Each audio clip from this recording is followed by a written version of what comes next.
Salut, donc je vous retrouve aujourd'hui pour une nouvelle vidéo. Donc c'est la deuxième fois que je filme cette vidéo parce que j'avais déjà filmé avant. Je l'avais filmé je crois qu'il y a 2 jours et en fait je me suis aperçue lors du montage que la qualité de la vidéo était absolument horrible. Et voilà, parce qu'en fait j'avais filmé, je vous raconte un peu ma vie avant de commencer la vidéo. De toute façon ça va être une vidéo où je vais un peu raconter ma vie quand même, donc autant commencer tout de suite hein. Parce qu'en fait j'avais filmé cette vidéo à 22h le soir, donc évidemment, et voilà, et je me suis aperçue que voilà, c'était pas possible, même avec mes parapluies photos c'est pas possible. Donc voilà, donc du coup je la refilme aujourd'hui puisque j'ai du temps. Donc c'est un tag et ça sera le tag I'm Nobody que j'ai vu sur la chaîne de Sandrea26 France qui l'a fait avec sa partenaire Mélissa de la chaîne Golden Beauty, je crois. Et donc on va commencer tout de suite avec la première question. Donc première question, donne 3 adjectifs qui te représentent. Donc le premier, je dirais petite. Bien sûr, parce que je suis quelqu'un de très petite. Enfin très. Je suis pas une naine non plus, mais je suis assez petite. Et c'est vrai que c'est quelque chose qui m'a longtemps perturbée. Et donc voilà. Le deuxième, j'ai dit quoi? J'ai dit timide. Je suis un peu moins depuis quelques années. Mais c'est vrai qu'avant, j'étais vraiment très timide. Mais voilà, ça s'arrange au fur et à mesure. Je suis pas totalement débarrassée de ça, mais voilà, je vais plus vers les gens et c'est un peu mieux. Et enfin, le dernier adjectif, je dirais que je suis chiante. C'est vrai que quand je suis fatiguée, c'est vrai que je peux être très énervante parce que quand je suis fatiguée, en fait, il faut presque pas me parler parce que je m'énerve pour rien. En général, ça m'aurait pas énervé, mais plus que je suis fatiguée, je vais m'énerver et voilà. Donc c'est vrai que je suis un peu chiante quelquefois, mais je pense qu'on est toutes. Hein. Question numéro 2. Tu fais des vidéos depuis combien de temps et combien d'abonnés as-tu? Donc moi, je fais des vidéos depuis presque 3 ans maintenant et j'ai 51 abonnés, donc voilà, je trouve ça bien pour ma part, je trouve ça bien. Oui, c'est rien, il n'y a rien à voir à côté des grandes youtubeuses des grandes youtubeuses genre Elsa Makeup, Sandrea, etc. C'est vrai qu'à côté je suis ça, mais voilà, je suis très fière de ma chaîne et j'ai 50 personnes qui me regardent, alors je vais continuer mes vidéos pour mes 50 abonnés. Voilà, j'aurai un abonné, j'aurai continué mes vidéos parce que c'est quelque chose que j'aime, c'est quelque chose que voilà, je me donne à fond pour le faire et donc je continuerai à faire des vidéos pour vous et aussi pour moi. Question numéro 3. YouTube nous fait rêver, mais dis-nous qu'est-ce qui ne fait pas rêver et que l'on ne dit pas. Donc moi j'ai pas assez d'expérience malheureusement pour vous dire ça. Je sais pas trop quoi répondre à cette question. Peut-être les méchancetés. C'est vrai que recevoir des messages un peu méchants, c'est... Voilà, il faut avoir un bon état d'esprit, je pense, pour passer à autre chose et c'est ce que je fais. J'ai jamais reçu de commentaires très méchants, mais voilà, quand on fait une critique, justement, je la prends avec le sourire et justement ça m'aide à avancer, ça m'aide à améliorer mes vidéos pour vous proposer des choses mieux. Question numéro 4. Tu penses qu'on peut commencer à quel âge les vidéos et pourquoi? Alors je pense qu'il faut avoir une certaine maturité pour faire des vidéos. Je pense que tout le monde pense ça. Parce que tout simplement, comme je vous l'ai dit dans la question précédente, vous avez des méchants. C'est comme partout, vous avez des méchants, vous avez des gentils. Et voilà, vous êtes susceptible, je vais y arriver, à vous faire attaquer et à ce que les gens vous critiquent. Et voilà, ça on peut pas l'enlever, ça existe partout, ça existe. Il n'y a pas un endroit où vous pouvez échapper à la critique. Donc voilà, je pense qu'il faut déjà être assez mature pour ça. Question numéro 5. Prends-tu soin de toi pour faire tes vidéos maquillage vêtements? Et évidemment que oui. ne conçois pas faire une vidéo en pyjama, pas maquillée, etc. Parce que déjà, je pense, pour moi, hein, après chacun ses avis bien sûr, mais pour moi, je pense que c'est un manque de respect de faire une vidéo sans être un minimum bien habillé, enfin bien habillé, au moins. Voilà, c'est comme quand vous allez à un entretien d'embauche, vous n'arrivez pas en pyjama, quoi. Donc voilà, pour moi c'est un minimum de respect d'être, voilà, pas maquillée non plus extraordinaire. Moi je me maquille vite fait quand je fais mes vidéos, je fais pas un maquillage de, de, de pro. Mais voilà, un minimum au moins pour vos yeux, bien sûr. On ne va pas vous montrer ma tête sans maquillage. Bon, bien sûr, avant les tutos make-up, vous me voyez sans maquillage, ce qui est totalement normal. Mais voilà, je ne me vois pas faire une vidéo complète sans maquillage. C'est pour moi impossible. Donc là, par exemple, on est dimanche. Donc le dimanche, d'habitude, je me maquille jamais. Et là, puisque je savais que j'allais faire une vidéo, je me suis maquillée et je me suis habillée. Donc voilà, ouais, je pense que pour moi, c'est un minimum de respect pour vous. Que je sois bien habillée et bien maquillée. Après, chacun ses choix. Voilà, je juge personne, mais voilà, moi, en tout cas, c'est ce que je pense. Question numéro 6. Penses-tu que quand on est jolie, on peut réussir plus facilement sur YouTube? Donc ça, c'est une question assez délicate parce qu'on aura...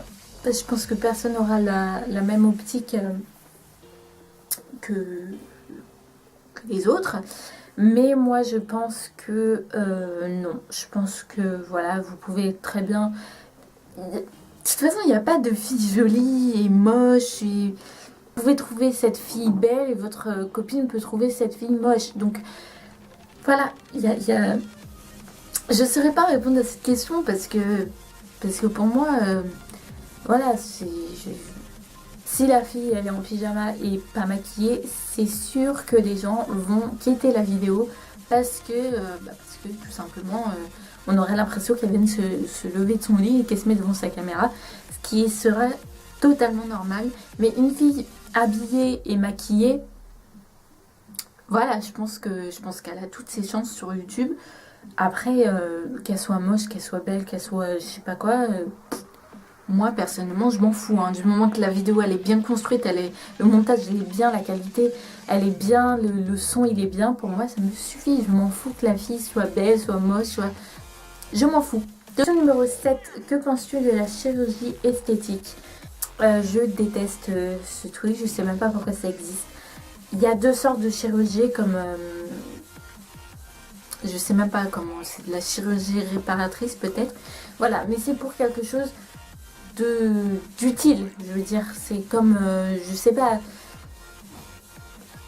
par exemple un cancer du sein, la fille c'est normal qu'après elle fasse de la chirurgie, là c'est tout à fait normal, mais une fille qui fait de la chirurgie pour se regonfler les lèvres, pour changer son nez, pour se refaire les seins, c'est complètement débile. Mais c'est, je sais pas, c'est un truc que je ne comprends pas. Je comprends pas les filles qui disent tiens, j'ai envie de changer ça.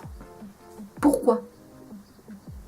Je sais pas, il faut essayer de s'accepter. Pourquoi tu devrais changer? Voilà, tu es comme tu es et point. C'est tout. Les filles de 14 ans qui veulent changer leur nez, leur machin, je trouve ça... J'ai envie de les secouer, me dire mais réveille-toi. Donc ouais, je trouve ça complètement débile. Si vous avez cette idée-là dans la tête, s'il vous plaît, retirez cette idée-là. Vous perdez de l'argent, vous pouvez perdre votre vie. C'est n'importe quoi. C'est n'importe quoi. Le maquillage, ça existe, hein. C'est encore mieux que la chirurgie. Donc si vous voulez faire quelque chose, mettez-vous 3 tonnes de maquillage, ça sera pareil. Exactement pareil, parce que en plus la chirurgie, c'est souvent moche. Et donc voilà, vous mettez 3 tonnes de maquillage avec du fond de teint orange, avec du machin, vous serez dans le même état. Ne faites pas, c'est complètement inutile. Vraiment inutile. Question numéro 8. À quel âge as-tu commencé à te maquiller? Et si c'était à refaire, le ferais-tu plus tard ou plus tôt? Donc moi, j'ai commencé très tard à me maquiller. Je crois que j'avais peut-être 17 ou 18 ans. Parce qu'en fait, ma mère ne voulait pas du tout. Mais quand je vous dis du tout, c'est même pas un trait de crayon noir. Elle voulait rien du tout. Et donc ouais, je crois que c'est à partir de 17-18 ans qu'elle a commencé à me laisser me maquiller. C'est moi qui lui avais demandé où j'avais pris, vous savez, un crayon ou un truc à ma grand-mère, parce que ma grand-mère se maquille et ma mère se maquille pas du tout. Et voilà, et un jour, j'étais allée voir ma mère comme ça, et elle m'avait rien dit, elle m'avait laissé faire. Et donc voilà, l'âge que je pense favorable pour se maquiller, je pense que c'est dans les 17-18 ans. Moi je pense que l'âge à laquelle j'ai commencé de me maquiller, c'était plutôt pas mal. Après, ça peut paraître très tard pour certaines, mais moi je pense que c'est raisonnable. Donc en fait, ça fait pas longtemps que je me maquille, ça fait 4 ans que je me maquille en fait. Ouais, à peu près. Donc voilà, prenez votre temps, laissez votre peau respirer, laissez votre peau se faire. Ça sert à rien de se mettre 3 tonnes de maquillage. Question 9. Prouve que tu es nobody et donne-nous 2 défauts physiques et 2 défauts mentaux. 2 défauts physiques, selon moi, je n'en ai pas 2, je n'en ai qu'un. En fait, je suis complexée par mes seins. Voilà, c'est un complexe que j'ai depuis très longtemps, depuis que je suis très petite, que je suis complexée par ça. Voilà, j'y peux rien. Parce que tout simplement, c'est pas qu'ils sont trop petits, c'est qu'ils sont trop gros. Voilà, moi je pense que je suis totalement à l'opposé de toutes les filles qui sont en train de me regarder. Mais c'est vrai, je suis très complexée par ça. Parce que déjà j'ai du mal à trouver ma taille dans les magasins. Parce qu'en plus j'en ai un plus fort que l'autre. Donc voilà, ça arrange pas le truc. J'arrive pas à trouver... J'ai beaucoup de mal de trouver un soutien-gorge qui me maintient. Mais vraiment qui me maintient bien toute la journée. Je peux faire du sport avec, je peux faire tout ce que je veux. Si je cours après le bus, il bouge pas. Alors que la moitié de mes soutiens-gorge que j'ai acheté, je cours après le bus, tout est sorti. Donc voilà, ouais, c'est vraiment un gros complexe que j'ai. Et donc voilà, je suis obligée d'acheter mes soutiens-gorge généralement chez Darjeeling. Donc chez Darjeeling, ils sont à 40 €. Et donc voilà, les soutiens-gorge que j'achète, ils me vont quand je les essaye. Mais quand je les garde toute la journée, ça va pas. Je suis toujours en train de remonter là. Donc voilà, après, sinon, un deuxième défaut physique, voilà, après je m'aime bien, le reste ça va, à part mes cuisses, que je les trouve un peu trop grosses, mais ça c'est de ma faute, je fais pas de sport, alors j'ai pas à me plaindre, mais voilà. 2 défauts mentaux, c'est que j'ai un peu peur de tout en fait. C'est vraiment un gros défaut, un énorme défaut même, parce que j'ai peur de tout. J'ai un bruit chez moi, je panique. Quand je marche et que je suis toute seule dans la rue, j'entends quelqu'un arriver derrière moi. Des fois, je fais des bonds. Mais quand je vous dis je fais des bonds, je fais des bonds. Et ouais, j'ai vraiment peur de tout. Mais de tout. Mais quand je vous dis de tout, c'est de tout. Je crois que c'est parce que j'ai regardé trop de films d'horreur. Du coup, voilà. Je pense que c'est ça. Hein. Je pense que ça vient de là. Franchement, je pense que ça vient de là. Donc voilà. Sinon, un deuxième, il n'est pas de deuxième qui me vient à l'esprit. J'en ai plein de défauts mentaux, mais là, qui me vient à l'esprit. Je sais pas si c'est vraiment un défaut mentaux, mais voilà, j'ai pas du tout confiance en moi. Enfin, là, comme je vous dis, ça s'améliore. C'est comme ma timidité, ça s'améliore. Mais c'est vrai que j'ai eu une période où j'avais pas du tout, mais quand je vous dis pas du tout, mais c'est pas du tout confiance en moi. Et à chaque fois que je faisais un truc, j'étais jamais sûre que je demande à quelqu'un si c'était bien ça, si c'était bon, si j'ai bien fait le truc. Et c'est vraiment quelque chose qui m'a pourri ma vie, j'ai envie de vous dire. Et voilà, c'est vraiment... il faut avoir confiance en soi parce que sinon on s'empêche de faire les choses Et voilà, je me suis empêchée de faire beaucoup de choses à cause de ça. Donc ayez confiance en vous et foncez. Question numéro 10. As-tu déjà été victime d'harcèlement ou d'intimidation? Si oui, as-tu un conseil à donner? Je n'ai pas été victime d'harcèlement, mais d'intimidation, oui. Bien sûr, au collège, hein, je pense que comme tout le monde. Et si j'ai un conseil à donner, c'est de laisser. Franchement, après, si vous êtes victime d'harcèlement, c'est pas pareil. Là, il faut en parler, il faut vraiment en parler avec votre famille, avec, je sais pas, avec qui vous voulez, mais il faut vraiment en parler. Mais si c'est d'intimidation, genre il y a quelqu'un qui vient du coin, voilà, laissez-le. Il va arrêter un jour et voilà, ça sera vous qui aurez gagné, pas lui. Donc voilà. Question numéro 11. Penses-tu que les filles jolies et riches ont une vie heureuse? Alors non, je ne pense pas, parce que pour la simple et unique raison, c'est que lorsqu'on est riche, qu'on commence à être riche, bien sûr là, ce sont les filles les plus heureuses du monde. Ça, c'est clair. Le problème, c'est que quand tu as tout acheté, tu as ta maison, tu as ta voiture, tu as ta télé, tu as ton chien, tu as tout ce que tu veux, après, tu fais quoi? Eh bien, tu te fais chier. Tout simplement, tu as tout ce que tu veux, donc voilà, t'as plus la joie de t'être acheté quelque chose. Et donc ouais, voilà, c'est... Non, je pense pas qu'elles sont heureuses. Franchement, je pense pas. Une fois que t'as tout, tu t'ennuies après. T'as plus rien à faire, t'as plus rien à t'acheter. Les vacances, t'as fait le tour du monde, t'as vu tous les stars que tu veux. Tu t'ennuies après. C'est vraiment un ennui et donc non, je pense pas qu'elle soit heureuse. Question numéro 12 et l'avant-dernière question. Arrives-tu à t'accepter comme tu es? Je ne suis pas totalement... Je m'accepte pas totalement encore. Mais c'est en progression, comme je vous le dis. C'est comme ma timidité, comme ma confiance en moi. C'est en progression. Je suis partie de très très bas. Vraiment très très bas. Hein. Et ça commence à monter. Je commence à avoir plus confiance en moi. Je commence à aller plus vers les gens, etc. Donc oui, je commence à m'accepter. Donc là maintenant physiquement, voilà, j'ai plus de problème. Il y a un problème avec la luminosité. Voilà, on va laisser ça comme ça parce que j'avais l'impression que c'était tout noir. Donc oui, j'ai plus de problème avec mon corps, voilà. Parce que c'est vrai qu'avant, je pouvais pas me regarder dans un miroir. Hein. Avant, c'était même pas la peine.